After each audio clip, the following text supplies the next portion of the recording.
kullanmamız gerekiyor. Hemen ona değinmek istiyorum. Biliyorsunuz ki mevsim geçişlerindeyiz ve bu mevsim geçişlerinde doğal olarak grip oluyoruz. Ama gripin bizi etkilememesi için grip belirtilerinin ilk başlarında bu çayı yaparsak eğer gribi olmadan önlemiş oluruz ve keyifli güzel bir çay içmiş oluruz, hem de sağlığımızı korumuş oluruz. Bunun için gerekli olan malzemelerimiz tarçın, limon suyu. Ben limonlarımı burada sizlere bekletmek istemediğim için limon suyunu sıkıp hazırlamıştım. Elma sirkesi ve bal.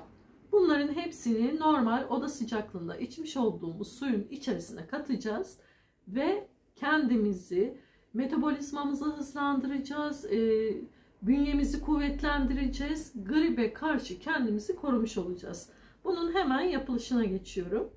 Öncelikle 2 tatlı kaşığı kadar balımı şöyle 2 tatlı kaşığı kadar balımı hemen bardağıma ekliyorum. Şu birinci çay kaşığı, bu da ikincisi.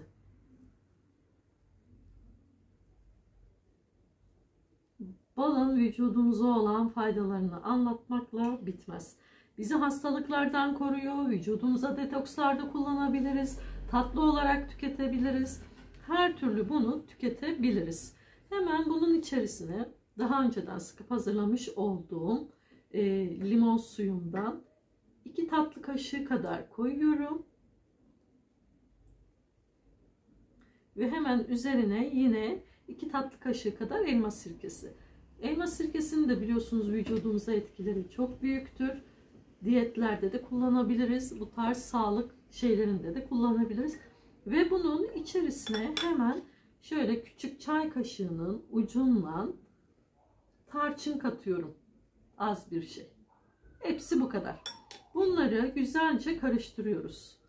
Bu karışımı sabahları veyahut da akşamları yatmadan önce de tüketebilirsiniz.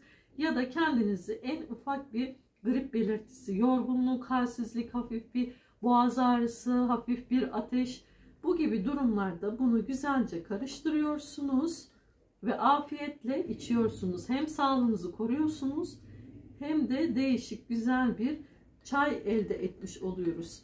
Gördüğünüz gibi bunu güzelce karıştırdım ben. Herhangi bir grip belirtim olduğunda hemen kendime yapmış olduğum güzel bir çayımdır bu. Her zaman olduğu gibi söylüyorum. İçindeki bulunan bileşenlere karşı herhangi bir hassasiyeti olanların, kronik rahatsızlığı olanların, hamilelerin ve emzikli annelerin doktorlarına danışmadan kullanmasını istemiyorum.